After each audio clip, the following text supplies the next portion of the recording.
Hello there friends, long time no see. During this break a bunch of interesting news has happened. Official reshuffles in Faze, Mouse and Team Liquid. Finally Akuma got banned, and of course let's take a look at BB Dacha happening right now in the sunny Dubai. And there's a lot more. Without further ado, let's get straight to it. And as always, let's start with the official reshuffles. What we've been discussing for several months has finally happened. Twistzz has officially left Faze clan. You win 3 consecutive tournaments in CS2, set records for the number of victories, and today you're leaving the team. I think that this is one of the strangest decisions ever made, unlikely to be related to performance or internal team issues. But we can't judge what Twistzz decided to do. He left the lineup at its peak. Here's what he said about this situation. What an amazing 3 years it has been. 2021 was not an easy year, but I believed in the plan that was in place. In 2022 we achieved excellence, and by the end of 2023 we finished what we started together, solidifying this roster in history with the all-time greats. Before IEM Sydney started, the team knew of my departure. I knew it was gonna be a last dance, but I could never have anticipated the success that followed. The end became the beginning, winning 3 tournaments back-to-back, and in those wins I felt the same dominating phase that was there before. We completed the game. I can't be more proud of what we accomplished. I have made lifelong friends in this team and organization, and if the opportunity ever happened again, I would be proud to wear a Faze jersey once more. I know the decision might be shocking to some. I will be revealing more later on, but for now I can say that I'm ready to move to another challenge, and although it's sad to leave, I'm happy that this is a bittersweet ending. I'm not crying, you're crying. It's evident that the guys bid farewell on a positive note, with no hard feelings towards each other, and it clearly didn't happen due to any conflicts. According to various sources, Twistzz simply wanted to play closer to home in his Native American region and near his loved ones. He fulfilled his commitment to Faze clan entirely. His teammates bid him a warm farewell, with Brokey expressing it best. Hello Ras, good luck whatever you do next, and we had very much fun, thank you. And fuck you. And even Simple had to say something to the young legend as he embarked on a new journey. No matter what gonna happen in your life, inside and especially outside of the game, you're one of the best players in the world. Not riflers, but players. I remember when I disliked you, but you proved me wrong. Good luck and see you soon on server. By the way, speaking of Simple, he posted a video revealing that he will release an interview on December 25th in his Telegram channel, so stay tuned to learn more about his career and when and where he will return. Ребята, дал большое интервью, выйдет 25 числа. Насчет своей карьеры, хост тоже прикольный будет. Надеюсь, вам понравится, поэтому stay tuned. Ooh, look at this, Zaza.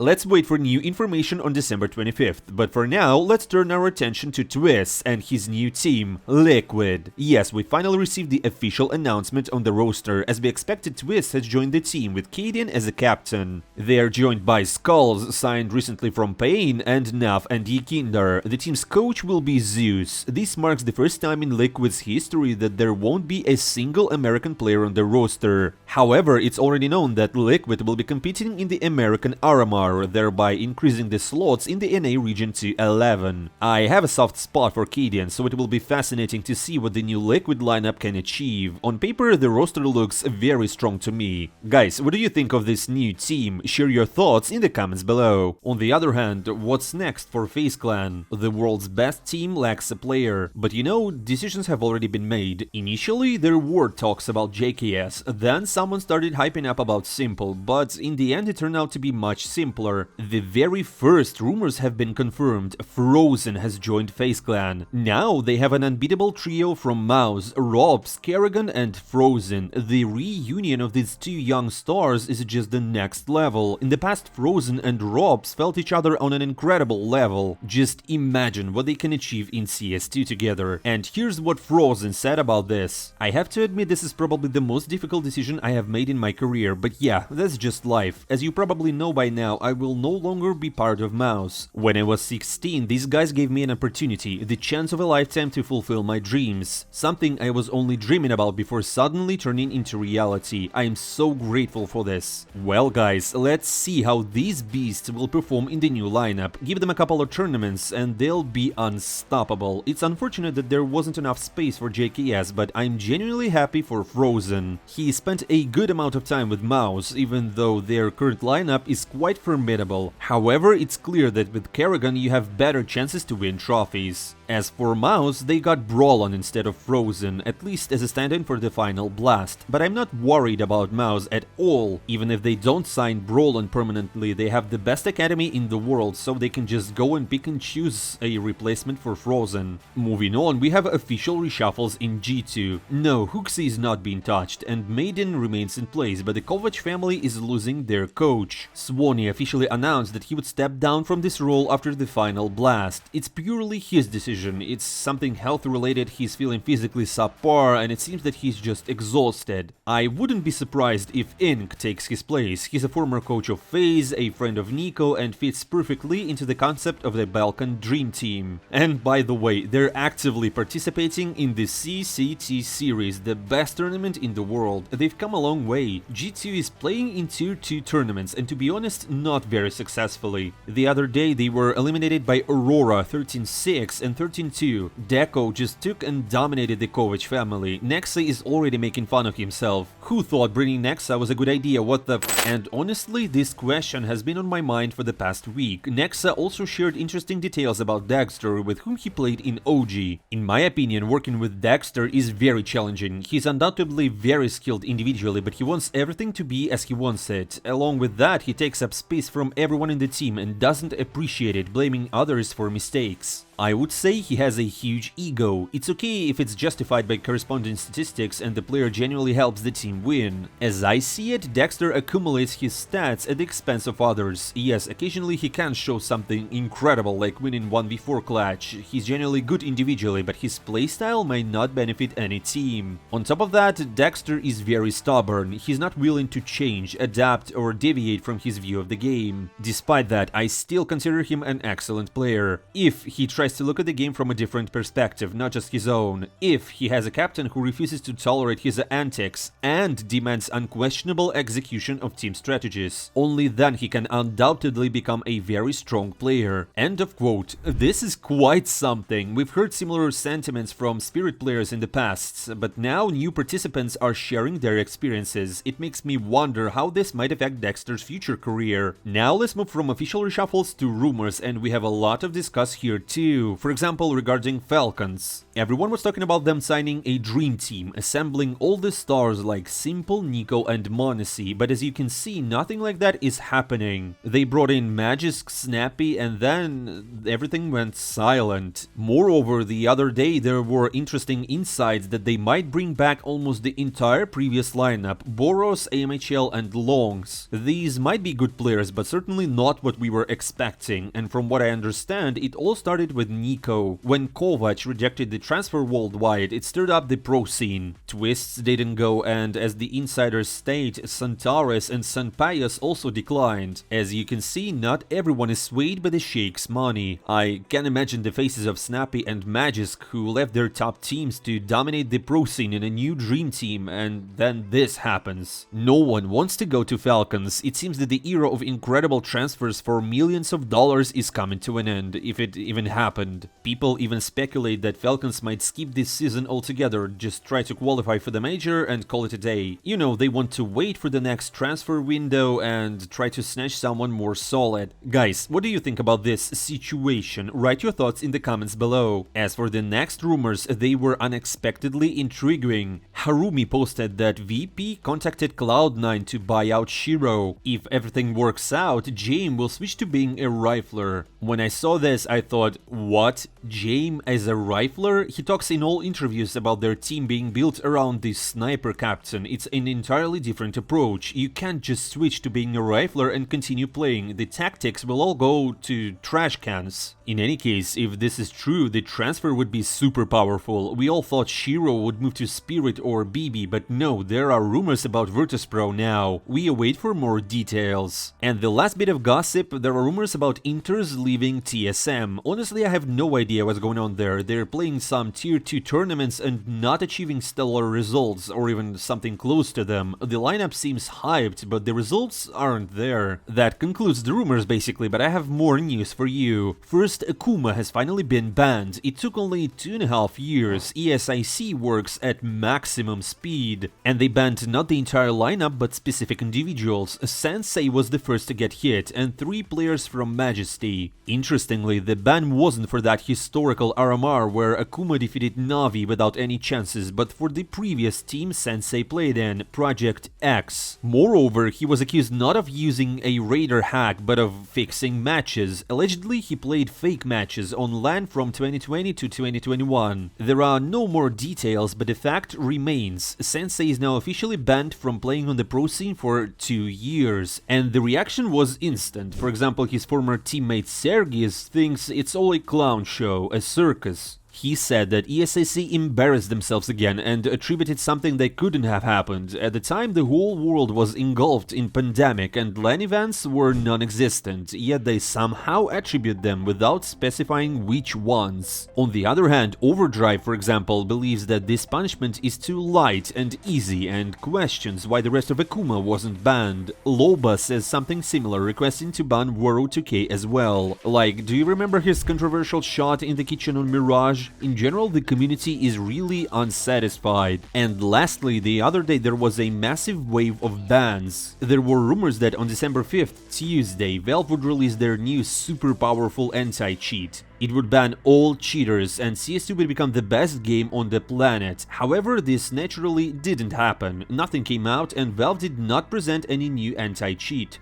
However, the developers did release an update that started banning everyone left and right. Cheater or not, it didn't matter. For example, the general manager of G2's lineup received a ban, Jackie, a former player of Akuma, but the most surprising was Bymus's ban. He posted it on Twitter. However, later comments claimed it was a fake, but it seems many pro players fell for it. Tapson wrote that Bymus lost all respect for himself. In general, Valve made quite a stir. Many accounts with very expensive inventories were banned too. Apparently many were unbanned overnight, but such an unpleasant incident it was. The developers themselves wrote that it was a mistake and they are resolving the issue. Several pro players were hit immediately. It seems a new anti-cheat is indeed on the way and they're testing it, even if it didn't work out. Well, my friends, that's the end of the news, so let's take a look at BB Dacha. For those who don't know, it's a tournament with a decent prize pool of $300,000 and quite a fancy participant lineup. Also, players give interesting interviews at this tournament. For example, here's what Perfecto talked about.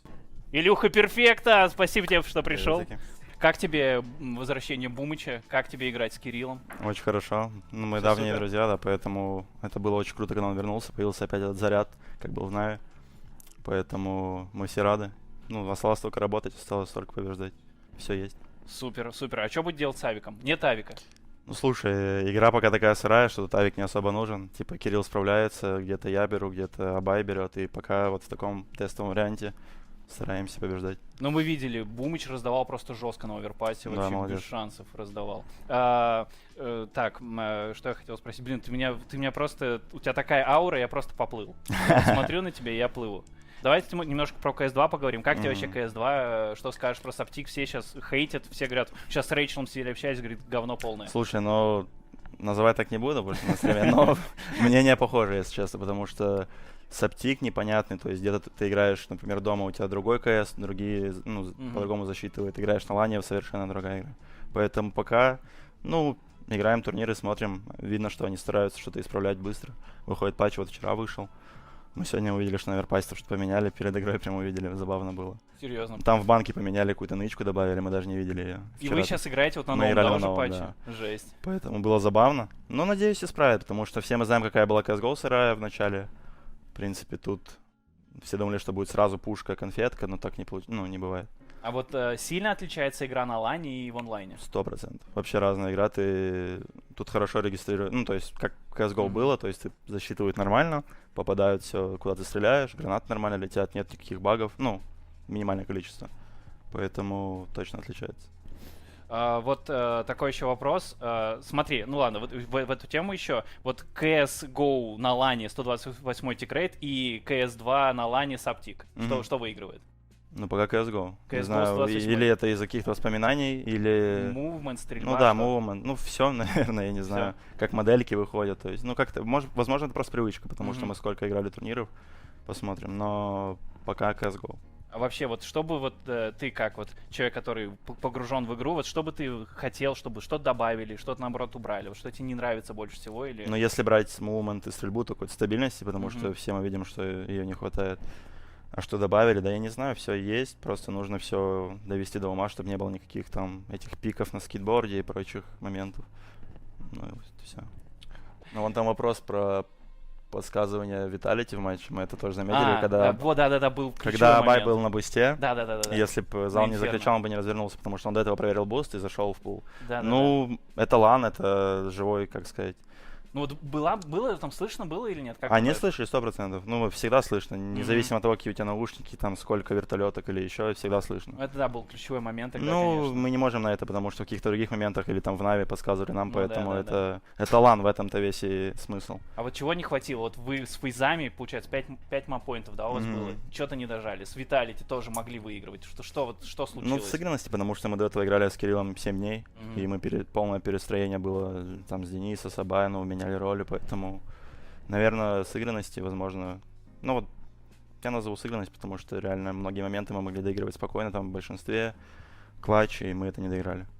Чисто вот Ну да. поймали на ошибках вас, да? Вопрос у меня только про капитанство Элика и Бумыча. Вот с кем тебе удобнее играть? Вот чем отличается их вот стили? Слушай, ну у меня всегда было мнение, что Дэн очень, ну, типа, величайший игрок, один из величайших, поэтому ставить его на роль Кэпа, это не совсем правильно, но он сам этого хотел. Сейчас он опять перестроился на роль монстра такого, который может разрывать, поэтому, очевидно, Бумыч и опытнее, и ему комфортнее. Он был создан как будто для этого, поэтому я скажу Бумыч, и Дэн это знает, он сам это знает, что так будет лучше, поэтому сейчас все на своих местах, все круто.